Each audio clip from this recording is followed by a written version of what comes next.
Welcome back to the Mass Effect European Space Agency series. This last episode will take us to the final destination of our journey.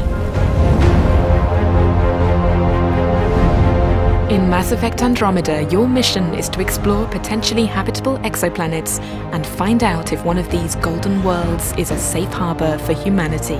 Planets that are potentially habitable for human beings, of course, need to have water. And more specifically, water in liquid form. Well, ideally, it would be similar to Earth. So it would have an atmosphere with oxygen that we can breathe. And it would have a mass that allows us to have more or less like 1G, like the same gravity that we have here on Earth. Within the Helios cluster, there are 7 golden worlds to explore. A scenario not far from reality, as the recent discovery of the TRAPPIST-1 system shows. There are 7 together around one star, and this of course makes it very exciting to look into that specific area. But there are many more planets that we know of today that are actually in the habitable zone and that are rocky planets.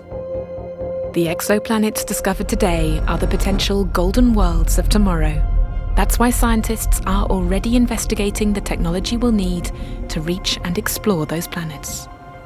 As you move further beyond a low Earth orbit to the Moon and Mars and beyond, you will be very much dependent upon the own knowledge and expertise you have there, and perhaps having an AI or an expert system there with all the information that we've surmised on the systems here on Earth will be something very crucial. In a few years, astronauts hope to have goggles available that have multispectral vision, that not only look in the visual band, but also in the infrared, in the ultraviolet bands, and that will enable very much exploration of an unknown environment.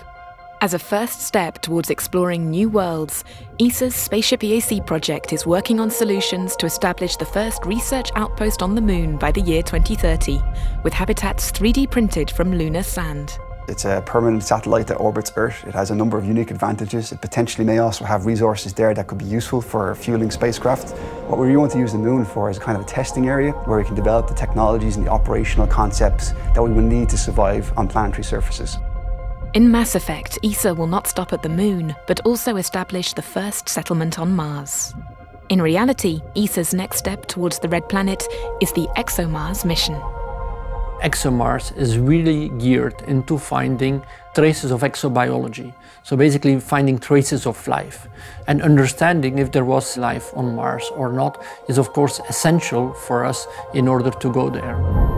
When one day we set foot on another planet and meet another life form, we will be the aliens, and we will have to make sure to only represent the best of humanity.